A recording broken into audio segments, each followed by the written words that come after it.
Good morning, students. So today we'll start with compounds of group 15 element, that is group 15, it also called as nitrogen family. So different elements of group 15, they are nitrogen, phosphorus, arsenic, antimony and bismuth. And the general electronic configuration is NS2 NP3. NS2 NP3.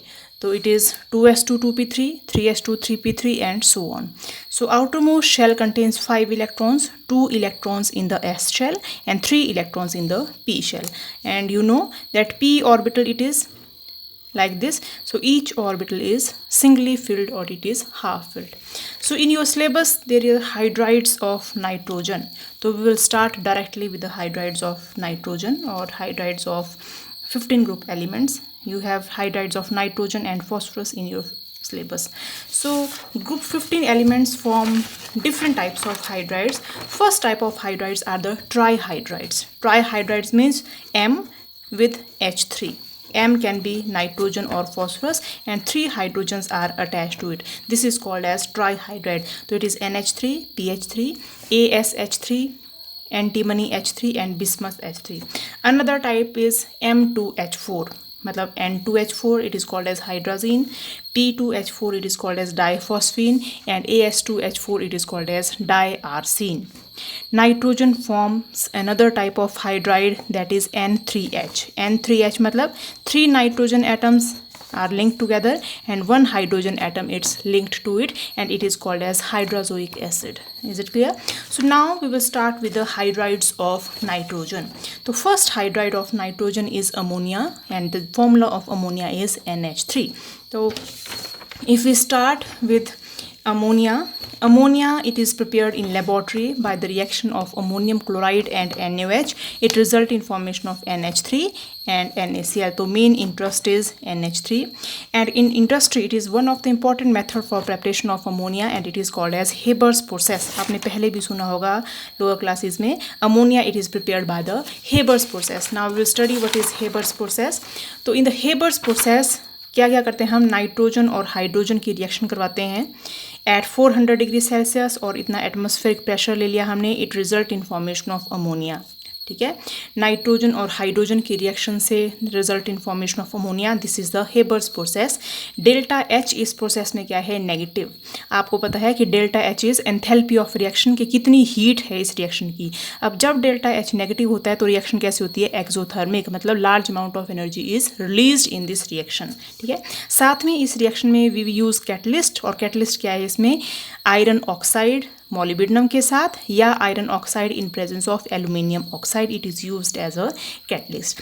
अब आपने पढ़ा होगा Le Chatelier principle. Le Chatelier principle के according हम देखेंगे कि Haber's process में ammonia की यील्ड को हम कैसे इंक्रीज कर सकते हैं, कैसे हमारी रिएक्शन में ज़्यादा से ज़्यादा अमोनिया बने. तो first is the effect of temperature. आपको पता है कि रिएक्शन कैसी है, ये exothermic reaction. Exothermic reactions are favoured by low temperature. ठीक है, तो in this reaction we use the temperature of about 400 to 550 degree Celsius. तो this is one of the method. हम यहाँ पे टेम्परेचर कैसा रखेंगे, लो टेम्परेचर. कितना टेम्परेचर, मतलब मिनिमम टेम्परेचर होना चाहिए हमारे पास about 400 to 550 degree Celsius of about temperature. Pressure का क्या इफेक्ट होगा, अब आप देखेंगे pressure depends upon the volume या नंबर ऑफ मोल्स. तो प्रेशर यहाँ पे कितने मोल्स हैं, 3 मोल्स इसके, 1 मोल इसका, तो टोटल मोल्स कितने हो गए, 4 मोल्स. 4 मोल्स आपस में रिएक्ट करके कितने मोल्स बना रहे हैं, टोटल 2 मोल्स. तो यहाँ पे वॉल्यूम क्या हो जा रही है, डिक्रीज, या नंबर ऑफ मोल्स क्या हो रहे हैं, डिक्रीज.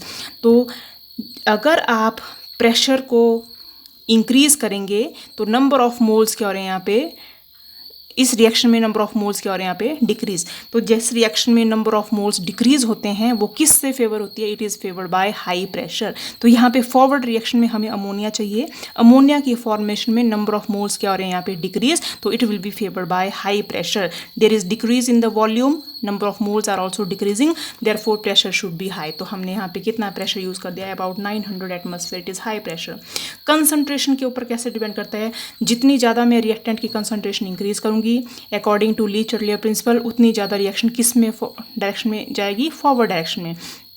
तो by increasing the concentration of reactant, more and more ammonia will be formed. And next is the effect of catalyst. तो catalyst हमने क्या यूज़ किया, आयरन ऑक्साइड एंड मोलिब्डेनम अगर हम यूज़ करेंगे तो रेट ऑफ रिएक्शन क्या हो जाएगा इसमें, इंक्रीज. ठीक है.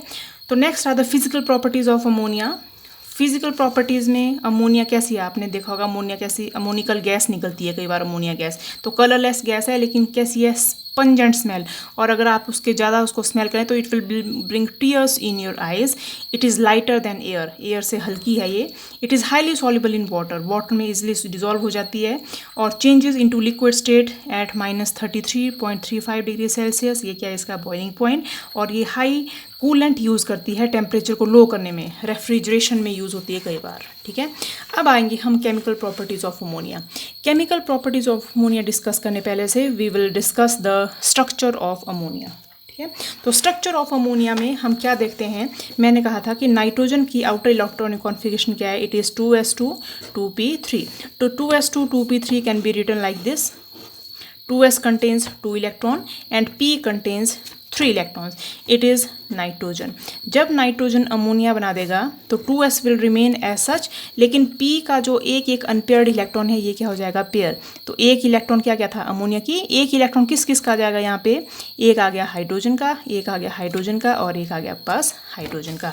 अब अगर आप देखेंगे हाइब्रिडाइजेशन, कौन सी हाइब्रिडाइजेशन है ये, sp3 हाइब्रिडाइजेशन होगी, ये sp3 हाइब्रिडाइजेशन. जब भी sp3 हाइब्रिडाइजेशन होती है स्ट्रक्चर कैसा होता है आपके पास, it is tetrahedral structure for sp3 hybridisation. तो टेट्राहेड्रल अगर हम बनाएं तो बीच में लगा दिया हमने सेंट्रल एटम नाइट्रोजन, एक तरफ है लोन पेयर ऑफ इलेक्ट्रॉन और 3 साइड्स क्या है आपके पास, हाइड्रोजन हाइड्रोजन और हाइड्रोजन. तो this is the structure of ammonia. अब देखो इसमें कि जब भी हम स्ट्रक्चर देखते हैं तो हम लोन पेयर ऑफ इलेक्ट्रॉन को कंसीडर नहीं करते, हम लोन पेयर ऑफ इलेक्ट्रॉन को क्या कर देंगे, कवर. बचा कैसा स्ट्रक्चर, अब स्ट्रक्चर को क्या बोलेंगे हम, कैसा स्ट्रक्चर है, इट इज़ पिरामिडल स्ट्रक्चर और बॉन्ड एंगल कितना हो जाएगा 107 डिग्री सेल्सियस. तो this I have explained here. Ammonia has lone pair of electron and structure कैसा है इसका, it is structure is pyramidal structure है इसका. एंड हाइब्रिडाइजेशन कैसी है इसकी, it is sp3 hybridize. Is it clear. अब प्रॉपर्टीज़ में हम देखेंगे basic character of ammonia. Ammonia को जब आप वाटर में डिजोल्व करेंगे तो क्या बनाता है, ammonium hydroxide NH3 plus water को क्या लिख सकती हूँ मैं, HOH. तो एक हाइड्रोजन इसने ले लिया, क्या बना दिया NH4OH, ammonium hydroxide. Ammonium hydroxide dissociate हो जाता है in form of ammonium ion and hydroxyl ion. तो इस हाइड्रोक्साइल आयन की वजह से ही due to release of OH hydroxyl ion in water it is behaving as a base. ठीक है. दूसरी प्रॉपर्टी है कि कैसा बेस बिहेव करे, it is behaving as a Lewis base. Lewis base क्या होते हैं, जिसके पास लोन पेयर ऑफ इलेक्ट्रॉन है और जो अपने इलेक्ट्रॉन को डोनेट कर सकते हैं, these are called as Lewis base. तो नाइट्रोजन के पास क्या है, lone pair of electron, it can be easily donated, therefore it is behaving as a Lewis base. For example अगर अमोनिया के पास सिल्वर पॉजिटिव आयन आ जाएगा तो अमोनिया इजीली अपने लोन पेयर ऑफ इलेक्ट्रॉन किसको दे देगा, सिल्वर को दे देगा, और it result in formation of silver, ammoniated silver. ठीक है. वैसे कॉपर अमोनिया के पास आएगा तो टेट्रा अमीन कॉपर बना देगा. ठीक है. तो ये कैसे बन रहे हैं, कौन से टाइप के बॉन्ड बन रहे हैं, there is formation of coordinate bond की फॉर्मेशन हो रही है. कोऑर्डिनेट बॉन्ड क्या होता है, जब कोई भी एलिमेंट अपना इलेक्ट्रॉन पेयर पूरा दे देता है किसी दूसरे एलिमेंट को, that is called as the coordinate bond. ठीक है. Next is the action of air. Air का क्या एक्शन है, तो एयर की प्रेजेंस में ammonia react in the presence of air to form nitric oxide NO. Nitric oxide की formation होती है. नाइट्रिक ऑक्साइड फर्दर ऑक्सीजन की प्रेजेंस में क्या होता है, नाइट्रोजन डाइऑक्साइड बना देता है. बस हमारी रिएक्शन यहीं तक है, लेकिन मैं आपको और सिखा रही हूँ कि अगर नाइट्रोजन डाइऑक्साइड को अगर मैं वाटर में डिजोल्व कर दूं तो it result in formation of nitric acid. तो this is one of the method for preparation of nitric acid. अगर आपने एक्शन ऑफ एयर लिखना है तो आप सिर्फ इतना भी लिख सकते हैं कि ammonia react in presence of oxygen to form NO, nitric oxide. लेकिन मैंने को वैसे एक्सटेंड कर दिया, it can result in formation of nitric acid and this process is called as Ostwald process for the formation of nitric acid. ठीक है. अब ammonia क्या चीज़ है, जैसे वाटर एक सॉल्वेंट यूज़ होता है, वाटर सॉल्वेंट यूज़ हो रहा है, तो अगर मैं 2 मॉलिक्यूल ऑफ वाटर ले लूँ तो आपको पता है कि H पॉजिटिव को हम किस फॉर्म में लिख सकते हैं, H3O पॉजिटिव की फॉर्म में भी लिख सकते हैं. It is called as hydronium ion बोलते हैं इसको. जैसे वाटर है, वाटर में अगर मैं एक H ऐड कर दूँ तो क्या बन जाए, वाटर में अगर मैं H पॉजिटिव ऐड कर दूँ तो क्या बन जाएगा, H2O था, ये क्या बन गया H3O, और चार्ज क्या आ गया इसके ऊपर, पॉजिटिव. हाइड्रोजन का पॉजिटिव चार्ज आ गया, तो it result in formation of hydronium ion. वैसे ही अमोनिया भी क्या बिहेव करता है, सॉल्वेंट। अगर अमोनिया लिया है मैंने NH3 के ऊपर एक H डाल दूँ, क्या बन जाएगा, NH4 पॉजिटिव और NH2 नेगेटिव, तो it is also behaving as solvent. Solvent dissociate to produce cation and an anion, ठीक है। अब यूजेस क्या है अमोनिया के, it is use as a refrigerant. मैंने कहा था लिक्विड अमोनिया है, ये बहुत लो टेम्परेचर क्रिएट कर देता है, तो it is use as a refrigerant. अब हमने पढ़ी थी ऑसवर्ल्ड मेथड अभी लास्ट टाइम थोड़ा देर पहले, तो it is use for the manufacturing of nitric acid बनाने में काम आता है by Ostwald method, and it is also use for making of the fertilisers. तो these are the method for the preparation of ammonia, ठीक है।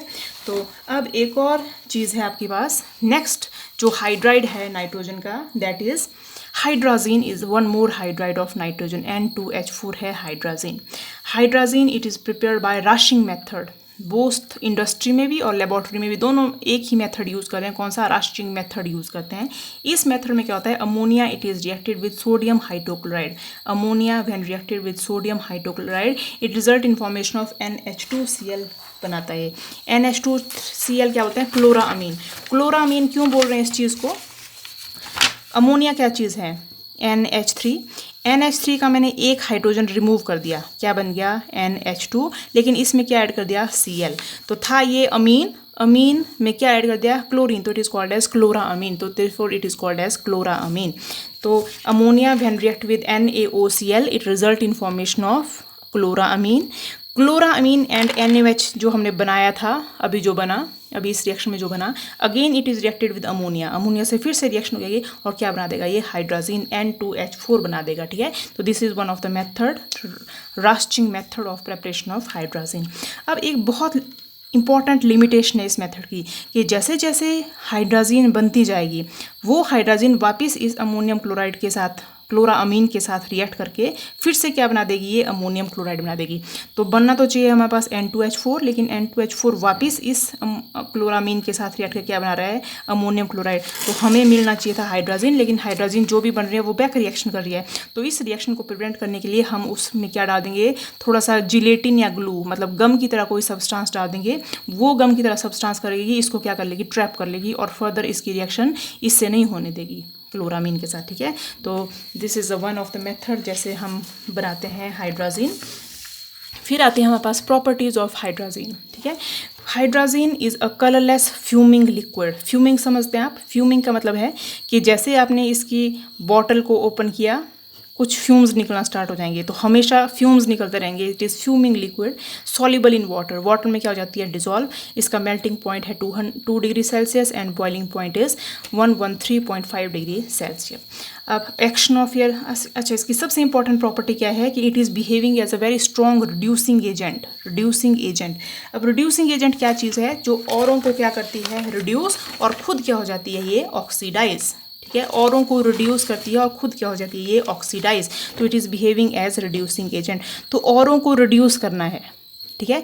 और reduce क्या होता है, what is the process of reduction? Reduction is the process of gain of electrons, it is called as reduction. अब gain of electron मैं कैसे बोलती हूँ, किसी भी चीज़ के ऊपर अगर +3 चार्ज है, +3 चार्ज से अगर मैं इसमें एक इलेक्ट्रॉन ऐड कर दूँ, प्लस मैंने एक इलेक्ट्रॉन ऐड कर दिया, तो इलेक्ट्रॉन के ऊपर कितना चार्ज था, -3 कैसा चार्ज है, +3 में मैं अगर मैं एक नेगेटिव चार्ज डाल दूँ, मतलब मैंने इलेक्ट्रॉन ऐड कर दिया, तो कितना बचाइए, +2 चार्ज बचाइए।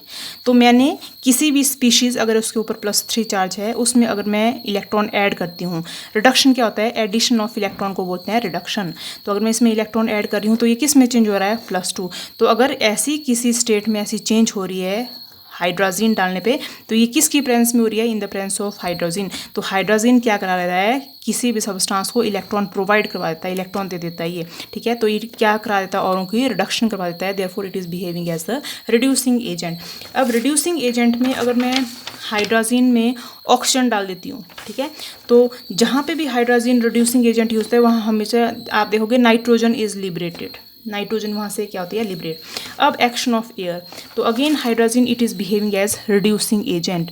एक और डेफिनेशन है रिडक्शन की, रिडक्शन क्या होता है, एडिशन ऑफ ऑक्सीजन या रिमूवल ऑफ हाइड्रोजन, इसको भी क्या बोलते हैं, रिडक्शन।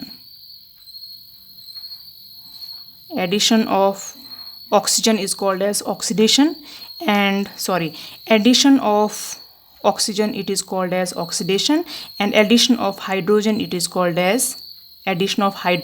called as reduction.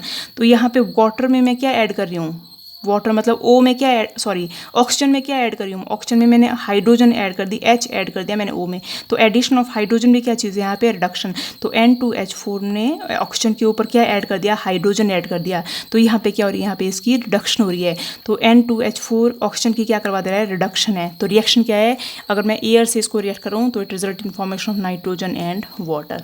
और इस रिएक्शन में large amount of energy is released, और इसलिए इसको क्या यूज़ करता है, it is also use as the rocket fuel. ठीक है. दूसरा क्या नेचर है, it is behaving as a basic nature है इसका, डाई एसिड बेस बिहेव करता है हाइड्रोजन. कैसे इसका बेसिक नेचर, अगर मैं हाइड्रोजन देखूँ तो हाइड्रोजन क्या है, अमोनिया से बनी है हाइड्रोजन.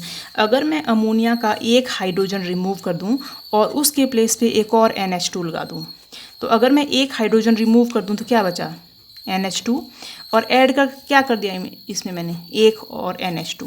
तो NH2 इसको क्या बोलते हैं, it is called as hydrogen. यही है हाइड्रोजन. तो hydrogen it is a derivative of ammonia का से बना है. एक हाइड्रोजन मैंने इसमें से रिमूव कर दिया है और एक NH2 क्या कर दिया इसमें मैंने ऐड कर दिया है, तो इट इज़ अ हेड.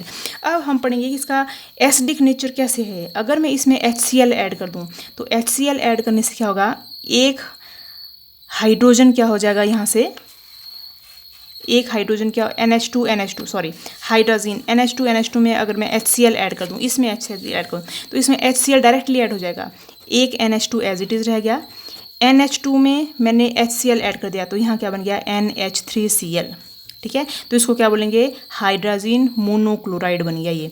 अगर मैं इस एक और मॉलिक्यूल ऑफ HCl इसमें ऐड कर दूं तो इस तरफ भी ऐड हो जाएगा, तो यहाँ पे अगेन क्या बन गया, NH2 का क्या बन गया, NH3Cl. इस तरफ ऑलरेडी था NH3Cl. ठीक है. तो क्या बन गया ये, हाइड्रोजन डाइक्लोराइड. तो this is the reaction. Hydrogen first result in formation of hydrogen monochloride, then it result in formation of hydrogen dichloride. ठीक है. एक है रिएक्शन विद HNO2 के साथ रिएक्ट करके बनाता है ये हाइड्रोजोइक एसिड N3H. ये सारी रिएक्शंस आपको लर्न करनी है. ठीक है. अब मैंने क्या कहा था, ये पावरफुल रिड्यूसिंग एजेंट है. पावरफुल रिड्यूसिंग एजेंट क्या है, फेरिक क्लोराइड को ये रिड्यूस करता है फेरस क्लोराइड में. अब मैंने आपको बताया था कि रिड्यूसिंग एजेंट क्या चीज़ है जो औरों को रिड्यूस कर देती है, और रिड्यूस क्या होता है, रिडक्शन क्या होता है, gain of electron is called as reduction. अब यहाँ पे FeCl3 में अगर आप Fe के ऊपर ऑक्सीडेशन स्टेट निकालें, Fe के ऊपर ऑक्सीडेशन स्टेट कैसे निकाल सकते हैं, FeCl3, अगर जिसकी ऑक्सीडेशन स्टेट निकालनी है उसको क्या मान लिया, X प्लस, कितने क्लोरीन हैं, 3, हर एक क्लोरीन के ऊपर कितना चार्ज है, -1, टोटल चार्ज कितना है इसके ऊपर, 0. तो अगर मैं X की वैल्यू निकालूं तो कितना निकल जाएगा, ये +3. तो आयरन के ऊपर कितना चार्ज है यहाँ पे, +3. अगर आप फेरिक क्लोराइड, इसको बोलते हैं फेरिक, +3 वाले को फेरिक क्लोराइड में अगर आप हाइड्रोजन डाल दें तो क्या बन जाएगा, रिएक्शन में बन जाएगा FeCl2, मतलब फेरस क्लोराइड. अब फेरस क्लोराइड के ऊपर अगेन मैं ऑक्सीडेशन स्टेट निकालूँ तो Fe के ऊपर निकाल रही हूँ, तो Fe क्या है, X प्लस, कितने क्लोरीन है, 2, हर एक क्लोरीन के ऊपर कितना चार्ज है, -1 = 0. तो X की वैल्यू कितनी आ जाएगी यहाँ पे, +2. तो यहाँ पे Fe +3 से कहाँ पे जा रहा है, +2. +3 पे कब जाएगा, जब इसमें क्या होगा, एक इलेक्ट्रॉन क्या हो रहा है इसमें ऐड. तो एडिशन ऑफ इलेक्ट्रॉन हो रही है, देयरफॉर इसकी क्या हो रही है, रिड्यूसिंग. तो हाइड्रोजन क्या करा दे रहा है, इसकी reduction. Again Cu copper hydroxide, cupric hydroxide है ये. क्यूप्रिक मतलब +2 ऑक्सीडेशन स्टेट, Q+ मतलब +1 ऑक्सीडेशन. क्यूप्रिक हाइड्रोक्साइड में अगर मैं हाइड्रोजन डालूं तो Q+ ऑक्साइड बन जाएगा. तो अगेन +2 ऑक्सीडेशन स्टेट कहाँ जा रहे हैं हम, +1. तो +2 से +1 कब जाएंगे, जब आप इसमें 1 नेगेटिव चार्ज डालेंगे. तो नेगेटिव एक कैंसिल हो जाएगा, पीछे क्या बच जाएगा, +1. तो अगेन इसकी क्या हो रही है, रिडक्शन. एक है आयोडेट मतलब IO3 नेगेटिव. अगर आप अब खुद निकाल देना आयोडीन के ऊपर कौन सी ऑक्सीडेशन स्टेट आ रही है. आयोडीन किस में चल जा रहा है, यहाँ पे -1 ऑक्सीडेशन स्टेट में चल जा रहा है. Iodate is formed in iodide में फॉर्म हो रहा है ये. ठीक है. तो अगेन इसकी क्या हो रही है, रिडक्शन. आप खुद निकालना इसके ऊपर ऑक्सीडेशन स्टेट कितनी आ रही है. ठीक है. तो एक और है आपके पास कि जितने भी मेटल सॉल्ट हैं, जैसे सिल्वर है, गोल्ड है और प्लेटिनम है, ये मेटल सॉल्ट, ये सारे क्या हैं, इसके सॉल्ट हैं. अगर आप इनमें हाइड्रोजन डालेंगे तो ये किस में आ जाएंगे, अपने मेटलिक फॉर्म में. मेटल सॉल्ट किस में रिड्यूस हो जाएंगे, मेटल में. अब कैसे पता चलेगा कि रिडक्शन हो रही है, NO3 के ऊपर कितना चार्ज है, NO3 होता है -1. तो NO3 के ऊपर -1 है तो सिल्वर के ऊपर कितना होगा +1, तब बना नहीं सॉल्ट NaCl की तरह, तब बना है सॉल्ट। अब +1 से जब भी मेटल होता है, मेटल हमेशा किस स्टेट में होता है 0। ये सारे मेटल किस ऑक्सीडेशन स्टेट में है 0 0 में है। तो +1 से 0 में आ रहा है, तो +1 से 0 में कब आएगा, +1 में अगर मैं एक -1 डाल दूँ तब कैंसिल हो गया, तब आ गया 0। तो -1 क्या है कि मैंने एक इलेक्ट्रॉन इसमें ऐड किया होगा, तब किस में आया होगा ये 0 में, ठीक है। अगेन Cl4 पे कितना चार्ज होगा 4 नेगेटिव, इसके ऊपर कितना होगा 4 पॉजिटिव। तो 4 पॉजिटिव किस में आ रहा है 0, तो अगर मैं इसमें 4 इलेक्ट्रॉन ऐड करूँ तो आएगा 0 ऑक्सीडेशन स्टेट में। तो again there is addition of electron, तो इनकी क्या हो रही है आपके पास रिडक्शंस। अगेन हेलोजन है हेलोजन में अगर आप हाइड्रोजन डालें तो हेलोजन एसिड जैसे HCl HBr HI बन जाएगा। तो हेलोजन, क्लोरीन, ब्रोमीन, आयोडीन, इनके ऊपर ऑक्सीडेशन स्टेट कितनी है 0 0 है, कोई चार्ज नहीं है, 0 ऑक्सीडेशन स्टेट है। हाइड्रोजन में डालें, अब अगर मैं HCl लिखती हूँ, HCl में कितना चार्ज है, H के ऊपर पॉजिटिव, Cl के ऊपर -1 +1 -1। तो क्लोरीन के ऊपर कितना चार्ज है यहाँ पे -1 चार्ज आया है। तो 0 से -1 कैसे गया, अगर 0 में मैंने एक नेगेटिव ऐड किया होगा तभी -1 में आएगा। तो there is addition of electron, तो अगेन इसकी क्या करा दे रहा है, ये रिडक्शन करा दे रहा है, ठीक है। तो these are the important reaction जहाँ पे हाइड्रोजन क्या बिहेव करा, it is behaving as the reducing agent. एक है आपके पास oxidation of hydrogen. Oxidation of hydrogen को किसकी प्रेजेंस में करते हैं हम, H2O2 हाइड्रोजन पेरोक्साइड बोलते हैं इसको। हाइड्रोजन पेरोक्साइड की प्रेजेंस में अगेन क्या बन जाएगा, नाइट्रोजन और वाटर। अगेन आप देखोगे यहाँ पे hydrogen is behaving as a reducing agent. अब खुद सॉल्व करना कि कैसे बिहेव करिए एज अ रिड्यूसिंग एजेंट। अगर मैं हाइड्रोजन का स्ट्रक्चर देखूँ तो स्ट्रक्चर कैसा है, अनसिमेट्रिकल, कोई भी डेफिनेट ऑर्डर नहीं है स्ट्रक्चर का। यहाँ पे मैंने बॉन्ड लेंथ लिखी है और बॉन्ड ऑर्डर लिखे हैं, तो it has a unsymmetrical structure. तो ठीक है, this is all about the hydrides of nitrogen.